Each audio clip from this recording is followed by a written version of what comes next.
मैं हूँ रियाज शाह और आप देख रहे हैं स्टार न्यूज मालेगांव चैनल। आइए नजर डालते हैं कुछ खास खबरों। प्रोग्राम के सदर मोहतरम काजी मोहम्मद अली साहब, मंच पे तशरीफ फरमा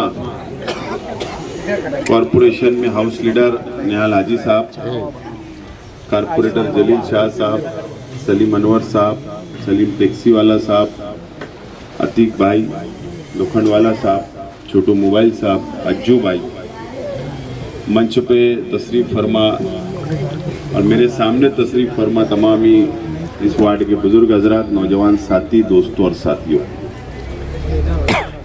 सबसे पहले मैं हाजी जलील शाह साहब का शुक्रिया अदा करता हूं कि आज SIR हेल्पलाइन सेंटर का शुरुआत करने के लिए, इफ्तिदा करने के लिए आज हम सब लोगों को उन्होंने दावत दी, बुलाया। पार्टी की तरफ से पूरे शहर में अलग अलग वार्ड में SIR हेल्पलाइन सेंटर की शुरुआत हम लोगों ने की और आमतौर पर रमजान महीने में कोई भी सियासी एक्टिविटीज या सियासी काम हम लोग नहीं करते, एहतियात करते, लेकिन उसके बावजूद भी हम लोग तरावी के बाद में अलग अलग वार्ड में हेल्पलाइन सेंटर का इफ्तिदा हम लोग कर रहे हैं। 1 अप्रैल से महाराष्ट्र में SIR का सर्वे शुरू होने जा रहा है और उसकी कार्रवाई बहुत तेजी से आगे बढ़ रही है हुकूमत की तरफ से, इलेक्शन कमिश्नर की तरफ से। अव्वल हमारी अपनी तैयारी होना जरूरी है। आवाम तैयार रहे, पेपर लेकर आवाम तैयार रहे, ये हमारी अपनी कोशिश है। सबसे बड़ा इम्तिहान अगर शहर के आवाम के सामने, हमारे सामने है तो 2002 की यादी हम लोगों को तलाश करना है, जिसमें हमारे वालिदैन के नाम हो, हमारे अपने नाम हो। अगर 2003-4 के बाद हमारे बच्चे की पैदाइश हुई तो उसके वालिदैन के नाम जरूरी है।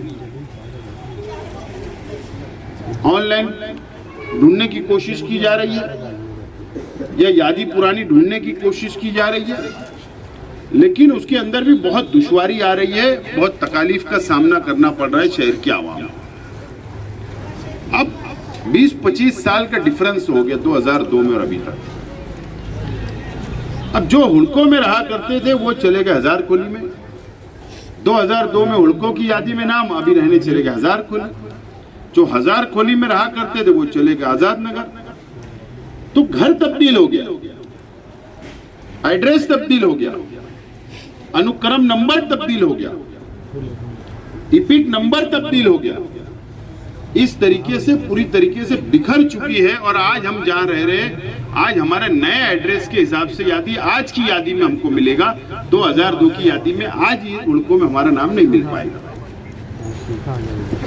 हमने 2002 की यादी, जो उस वक्त का असेंबली हल्का 73 था, हमने उसका सॉफ्टवेयर बनाया पार्टी की तरफ से, और वो सॉफ्टवेयर हम जहां जहां सेंटर हमारे ओपन हो रहे हैं, वो सॉफ्टवेयर हम लोग उस यादी का सॉफ्टवेयर दे रहे हैं, ताकि यहां पर बैठकर आप लोग सरनेम से, आप लोग घर नंबर से, आप लोग शनाख्ती कार्ड से या एड्रेस से आप लोग उसको तलाश कर सकते, सर्च कर सकते, ताकि आपको फौरी तौर पर वो सामने नजर आ जाएगा कि फला जगह हम रहते थे, फला हमारा नंबर है, फला यादी नंबर है, अनुक्रम नंबर है, इपिक नंबर है, और फौरी तौर पर वो प्रिंट आपको मिल जाएगी और आपको उसको हिफाजत से रखना है शहर के आवाम के। और ये सॉफ्टवेयर ऐसा नहीं बना कि सिर्फ हुड़को कॉलोनी और हीरा पन्ना कॉलोनी की यादी मिलेगी, ऐसा नहीं है।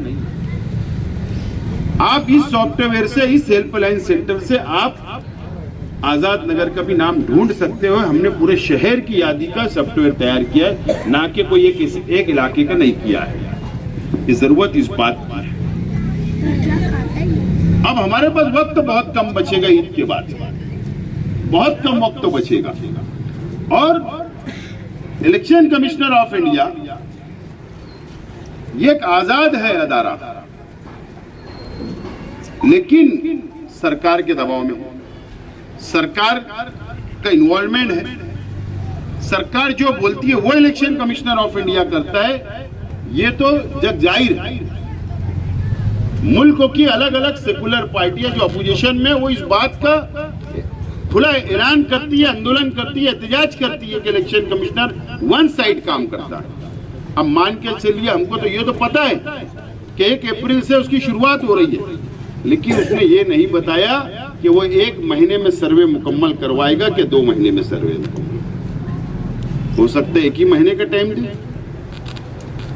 अनकंप्लीट मुकम्मल नहीं होगा सर्वे, और यादी डिक्लेयर कर दी जाएगी कि महाराष्ट्र का सर्वे कंप्लीट हो गया। और अगर हम सबूत नहीं पेश कर सके, सर्वे मुकम्मल नहीं करवा सके, फिर उस यादी में हमारा नाम नहीं होगा। दोस्तों और साथियों, मेरे पास मोबाइल में है, परसों की बात है, परसों असेंबली हाउस के बाहर, परसों असेंबली हाउस के बाहर मीडिया का एक रूम होता है, ऐसा मंडप वगैरह लगा के पूरा मीडिया वहां होता है।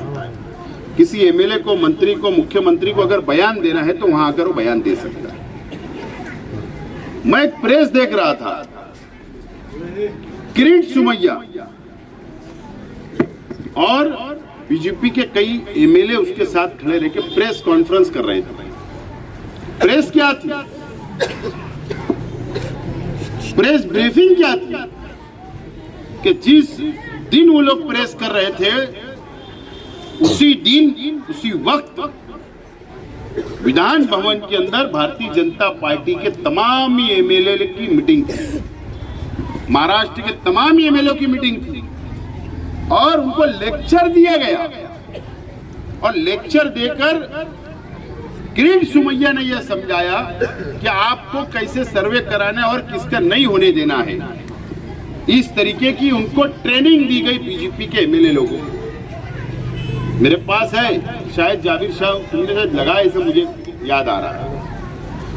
सवाल ये है, और वो प्रेस में ये बात बोलता था कि अब इस मुल्क का वजीर आजम मुसलमान तय करेगा, बांग्लादेशी तय करेगा, इस रियासत का वजीर आला क्या मुसलमान तय करेगा, बांग्लादेशी तय करेगा, क्या मुंबई की मेयर कौन तय करेगा। इस तरीके के जुमले का इस्तेमाल, मतलब उनकी साजिश है कि महाराष्ट्र में, मुल्क में एसआईआर का सर्वे मुकम्मल ना हो, मुसलमानों के सर्वे मुकम्मल ना हो, और जब वो सर्वे नहीं होगा, नाम यादी से कट जाएगा, तो उसके बाद हम पर वही इल्जाम आएगा जो आज मालेगांव पर आ चुका है। और उसी ब्रीफिंग के अंदर उसने मालेगांव का भी जिक्र किया कि मालेगांव में इतने इतने जन्म दाखिले खोटे बनाकर यादी में नाम बढ़ाए गए। फिर वही इल्जाम आएगा, तुमने तो सबूत ही नहीं दिया, तुम्हारा तो यादी में नाम ही नहीं है, तुम्हारा तो सर्वे में नाम नहीं है। फिर वही बोलेगा ये बांग्लादेशी है, ये रोहिंग्या है, ये पाकिस्तानी है, और उसके बाद क्योंकि उनके पास तो यादी आ जाएगी, तुमको ले जाने की जरूरत नहीं है। अब मान के चलिए आज की यादी में तुम्हारे घर में 10 नाम है और सर्वे तुम्हारे 4 ही लोग का हो रहा, तो 6 तो उनके पास है ना। फिर हमारे ऊपर वो काला कानून, फिर हमारे पर इल्जाम, फिर हमारे पर केसेस होंगे। ये आइंदा की बीजेपी की प्लानिंग है, ये हम लोगों को समझने की जरूरत है। अगर हमारे घर की कोई काम, कोई जरूरत है, उसको पूरी करने के लिए फौरी तौर पर तवज्जो देते कि आज ये हमारे घर का काम है, तो मैं आपसे अपील करता हूं कि आपको अभी से बेदार रहना है और पहले ये काम को तरजीह देना है। और इसके ऊपर हम लोगों को घर के एक एक फर्द का, एक एक आदमी का, एक एक औरतें का, एक एक बच्चों का सर्वे कराना हम लोगों को बहुत जरूरी है। एक बच्चा उसके लिए लगा देना। इसीलिए आज देखो इलेक्शन हो जाता है, हर सियासी पार्टी वादों की खैरात बांटती है, वादे कर लेती है, वोट ले लेती है, भूल जाती है, लेकिन हमने ये मुद्दा छोड़े नहीं। हमको फिक्र है, हमने वादा किया, फिक्र है।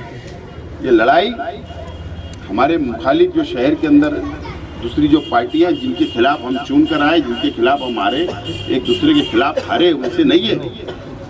और उनको तो कल भी कोई लेना देना नहीं था आपसे, और आज भी नहीं है। ये लड़ाई सीधा सीधा बीजेपी फिक्का परस्त पार्टियों से हमारी लड़ाई है। हम बेदार कर रहे हैं, हम संजीदा है, हम फिक्र है। ये शहर को बचाना है, ये शहर को बचाना है। अब यहाँ पर हेल्पलाइन सेंटर खुलेगा तो जलील शाह साहब को जिन्होंने वोट नहीं दिया कि उनको अकाल देगी क्या? नहीं, इलेक्शन हो गया, बात गई, खत्म। अगर उनके हमारे खिलाफ कभी आदमी आएगा तो ये उसका हेल्प करेंगे, ये हमारी पॉलिसी रहेगी। हम सब की मदद करेंगे, शहर हमारा है। इलेक्शन होगा, देखा जाएगा। इसीलिए मैं कुछ बातें सख्त बोलता हूं बीएलओ हजरात के बारे में। ठीक है ना, सियासत करते रहेंगे ना, ये लड़ाई हमारी नहीं है, आपस की नहीं है, सामने से है। इसलिए एक होकर, एक प्लेटफार्म पर कौम के लिए हम लोगों को ये लड़ाई को आगे बढ़ाना है, और इसके लिए हमको संजीदा होना है। मैं दुलिया गया था 2 दिन पहले, वहां के बच्चे फिक्रमंद थे, कोई आगे नहीं बढ़ रहा था, मैंने ऐलान करके आया, मैं उनको सॉफ्टवेयर बनाकर दे रहा हूं, यानी धुलिया शहर का। वहां मतलब मैं अगले हफ्ते आता हूं, वहां पर सेंटर खोलो, वहां भी मदद करूंगा। और ये सॉफ्टवेयर मैं चैलेंज से बोलता हूं, मालेगांव में हमारे मुखालिफ में कोई भी सियासी पार्टी या तंजीमें नहीं कर पाएंगे, और ना उनके पास कोई सॉफ्टवेयर है, ना कोई प्लानिंग है, ना कोई संजीदा भी नहीं है। कोई संजीदा नहीं है, कोई संजीदा नहीं है। जब एसआईआर का सर्वे शुरू होगा तो सिर्फ अपील आएगी, ये तंजीम की तरफ से अपील, वो तंजीम की तरफ अपील, ये मस्जिद से ऐलान होगा, वो मदरसे से ऐलान होगा, बस हो गया, काम खत्म, जिम्मेदारी अदा। अगर मुखलिस हो तो आज से काम शुरू करो, हम भी कर रहे हैं, आप भी करो, ये शहर हमारा है। लेकिन सियासत इसमें नहीं होना चाहिए, ये मैं चाहता हूं। ये लड़ाई बहुत बड़ी लड़ाई है। उसके बाद अभी ये नहीं होगा तो तुम्हारा अभी जनगणना का सर्वे हो रहा है, उसका भी प्रोग्राम डिक्लेयर हो रहा है। एसआईआर खत्म होगा, जनगणना होगा 25 साल के बाद। 2011 में हुआ था, नहीं, हाँ 2011 में हुआ। अब जनगणना का सर्वे हो रहा है। अब तुम्हारा पहले 2 टप्पे में सर्वे होता है जनगणना। पहले आएगा सर्वे करने वाला, आपका मकान आरसीसी का है, आपका मकान लोड बेरिंग है, आपका मकान डंडा पटाई का है, आपका पतरे का है, उसका सर्वे होगा। उसके बाद प्रॉपर्टी कितनी है पहले वो सर्वे होने वाला है, कि शहर में, मुल्क में, रियासत में कितने मकानात है, इसका सर्वे होगा फर्स्ट। और उसके बाद दूसरे टाइम जब सर्वे करने आएंगे, फिर आपके पास वो, उनके पास वो डाटा रहेगा, फिर आएंगे, फिर उसके अंदर कितने आदमी रहते हैं, कितनी औरतें रहती है, कितने बच्चे रहते हैं, एसी है या नहीं है, फ्रिज है या नहीं है, ये भी सर्वे होगा। ये जनगणना का होगा। उसके बाद इस देश के अंदर हम कोई भी फिगर नहीं बोल पाता। फाइनल हिंदुस्तान की आबादी कितनी है कोई नहीं बोल पाता। कोई 125 करोड़ बोलता, 140 बोलता, कोई 150 बोलता। लेकिन यह सर्वे जब होगा उसके बाद इस मुल्क की आबादी तय होगी कि इस मुल्क में इतनी आबादी है।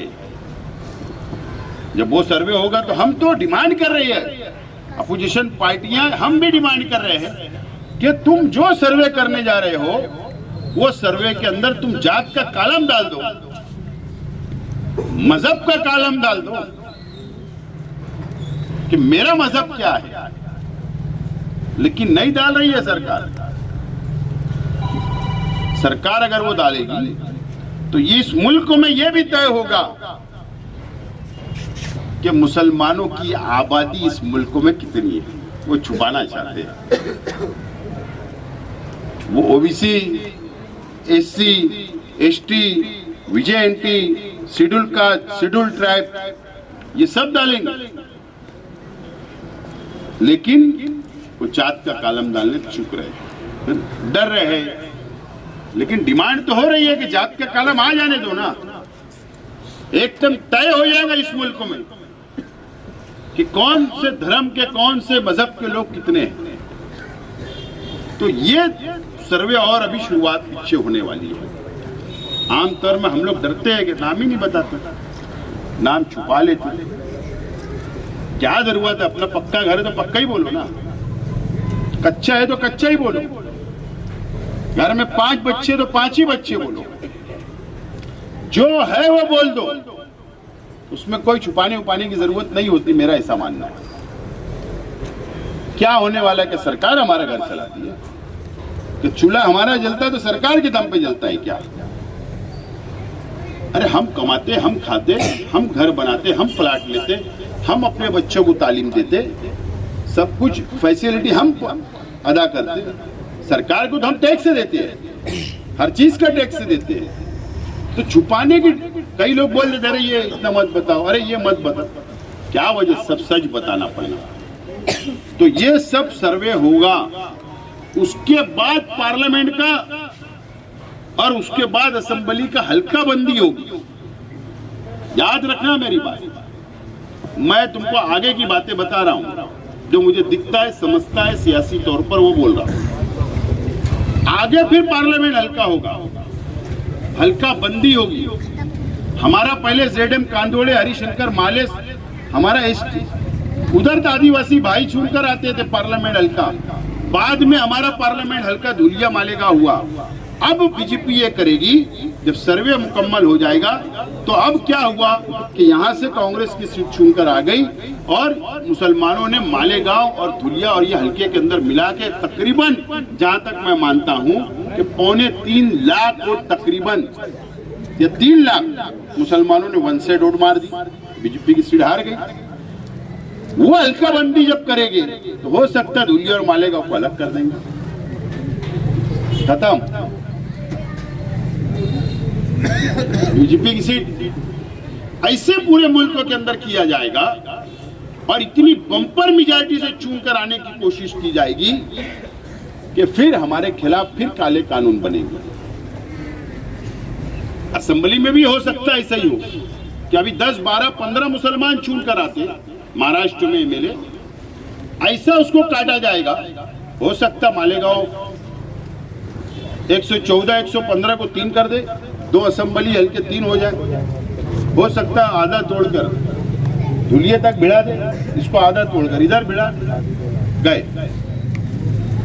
तो इस तरीके से ये सब जो सर्वे हो रहा है, ये तमाम ही चीजें 2029 से पहले फाइनल होने वाली है। 2029 से पहले सब फाइनल हो जाएगा और 2029 के बाद से इस देश के अंदर हिंदू राष्ट्र की शुरुआत होगी। ये आज शेख आसिफ बोल रहा, कल मर जाएगा, मेरा जुमला याद रखना। लेकिन बेदारी कोई नहीं ला पा रहा, एक प्लेटफॉर्म पे हम नहीं आ पा रहे। आज भी हम अलग अलग बटे हुए हैं, आज भी हम सियासी इख्तिलाफ, आज भी मसलकी इख्तिलाफ, आज भी बिरादरी का इख्तिलाफ, आज भी व्यापार में इख्तिलाफ, कंपटीशन चल रहा है। हम आपस में बटे हुए हैं। इस बारे में कोई संजीदा नहीं हो रहा, इस बारे में कोई बोलने की ताकत नहीं रख रहा, सरकार से डरने का काम होता। ये तमाम ही चीजें कौन बोलेगा, कौन समझेगा? ये बातें जो बेदारी है, ये शहर को अभी समझने की जरूरत है। और शहर के साथ साथ अब हमारे आसपास इतराफ में जहां भी रिश्तेदार, ताल्लुकात, दोस्त अहबाब है, उनको बोलिए कि इसके ऊपर थोड़ी फिक्र करने की जरूरत है। मैं तो अपील करता हूं कि हर मजलिस में 2 बात इस पे होना चाहिए कि हमारे को ये सब पेपर की जरूरत है। ठीक है ना, अभी सिर्फ यादी का हम लोग हेल्पलाइन सेंटर शुरू कर रहे हैं, क्योंकि डिक्लेयर यादी नहीं कर रहे इलेक्शन कमिश्नर ऑफ इंडिया कि कौन से पेपर लगेंगे। अभी तक साइट पे नहीं आया है साइट पे, लेकिन पुराना है, जो बिहार में हुआ, जो दूसरे रियासत में हुआ। महाराष्ट्र में तुम क्या करने वाले हो, क्या पेपर लगने वाले हो? जब वो आ जाएगा तो हेल्पलाइन सेंटर भी चलेगा, हमारा मंडप भी रहेगा, कुर्सियां भी रहेगी। हम बड़े बड़े सेंटर लगाकर आवाम की एक एक फाइल की मदद करने का काम भी इंशाल्लाह हम करेंगे। मैं इसलिए आज यहाँ पे थोड़ी लंबी तकरीर कर रहा हूँ क्योंकि यहाँ बैठा हुआ शख्स अपने आप में अंजुमन है। आप संजीदा हो, आप समाज में असर रसूख रखते हो, आप पढ़े लिखे हो। आप इस बात को हमको और नौजवानों को आगे बढ़कर, हमारा अल्लाह का करम है, नौजवान बहुत फास्ट है, सोशल मीडिया के साथ जुड़ा हुआ है, पढ़ा लिखा है, उसको मुल्क की दुनिया की सियासत समझ रही है।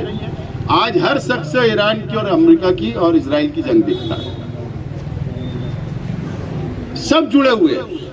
लेकिन हम लोगों को इस जानिब भी तवज्जो देने की जरूरत है। एकदम सिंपल काम है। अगर प्लानिंग हो कि हुनकों के अंदर 5 ग्रुप तैयार हो जाए, 2-2, 3-3 गली बांट ले, 4 दिन का भी काम नहीं है तुम्हारा। लेकिन इसके लिए हमको कुर्बानी देना पड़ेगा और कुर्बानी लगेगी, वक्त लगेगा, रुपया लगेगा। उसके लिए हम लोगों को संजीदा होने की जरूरत है।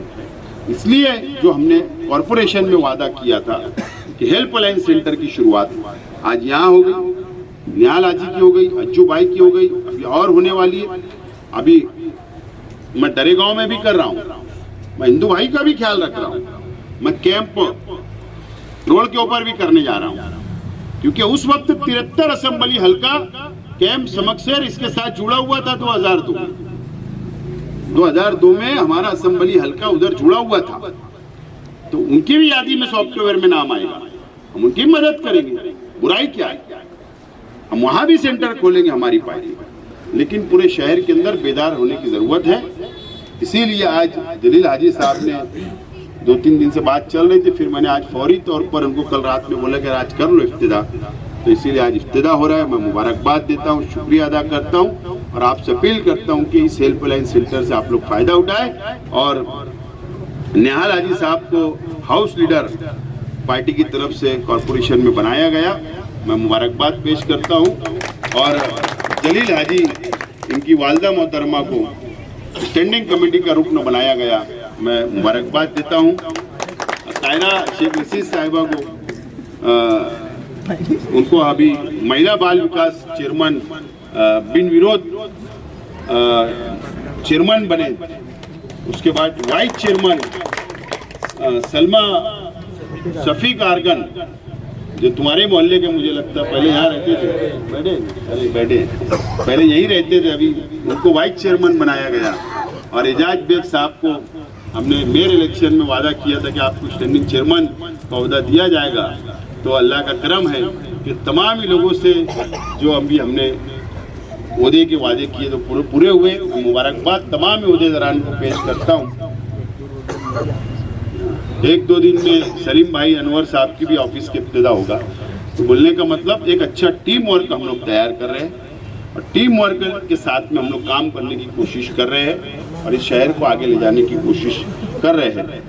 मैं अभी कल मैंने एक बयान दिया था बजट के ताल्लुक से। यकीन जानना कि मैं तो चाहता हूं कि शहर के चार्टर्ड अकाउंटेंट कितने सीए, मैं उनकी मीटिंग बुलाना चाह रहा हूं कि बजट कॉरपोरेशन का बजट ऐसा उनके सामने रखना है। यकीन जाना सियासत की मुझे कोई परवाह नहीं, हारा हुआ इंसान हूं, इससे ज्यादा कुछ नहीं होगा पूरा। लेकिन ये प्रशासक राज में ये शहर का जो वाटोला हुआ, ये शहर जो खोखला हो गया, शेख आसिफ बोलेगा तो सियासत नजर आएगी, कारपोरेटर बोलेंगे तो सियासत नजर आएगी। शहर के तमाम ही सीए चार्टर्ड अकाउंटेंट ने वो बजट लेकर बैठना और हमको बताना कि ये शहर का क्या हुआ। पूरी तरीके से खोखला हो चुका है बजट, शहर को पिछड़ा करने की पूरी साजिश हो चुकी है। मैं रोजाना घंटा 2 घंटा बैठ रहा हूं बजट कॉपी लेकर, जब से बजट आया परेशान है मैं, क्या है ये, खाली डब्बा सिर्फ हमारे हाथ में मिला है। इस शहर का विकास कैसे होगा, शहर का डेवलप कैसे होगा। बात वो नहीं है, हम तो बनाएंगे बजट, जिम्मेदारान को लेके मैं बैठूंगा, उनको मशवरा दूंगा, लेकिन जो साजिश रची गई थी, मैं अल्लाह का शुक्र अदा करता हूं कि हमारे पास इक्तिदार आया। अगर किसी के पास चला जाता तो ये शहर बहुत पीछे हो जाता, लेकिन सही वक्तों पे हमारे हाथ में आई है और इंशाअल्लाह हम उसको बैठकर बहुत अच्छे ढंग से बनाने की कोशिश करेंगे। हमारे उहदेदारान, मैं उनके पीछे खड़ा हूँ। इस शहर को हमको आगे ले जाना है। मैं अभी यहाँ आया, लेट हो गया।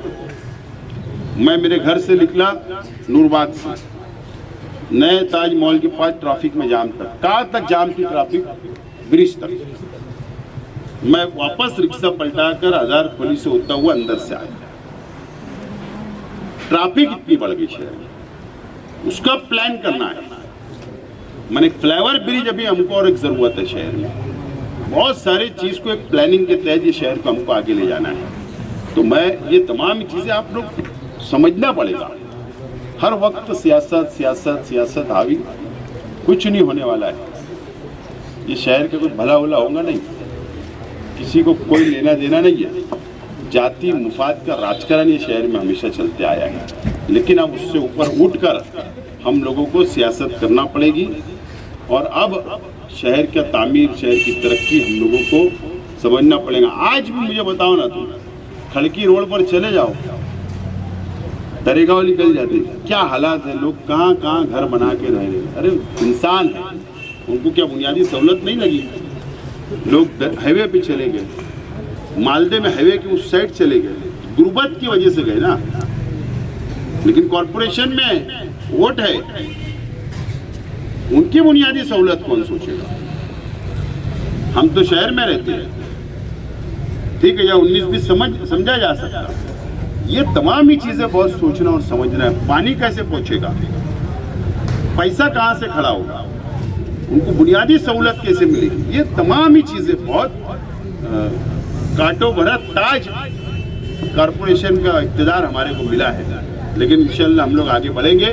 सिर्फ शहर ने साथ देना, बोलते ना गांव के आगे राव की चलती नहीं।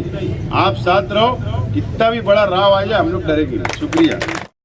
इस वीडियो को लाइक करें, हमारे चैनल को सब्सक्राइब कर बेल आइकन जरूर प्रेस करें। हम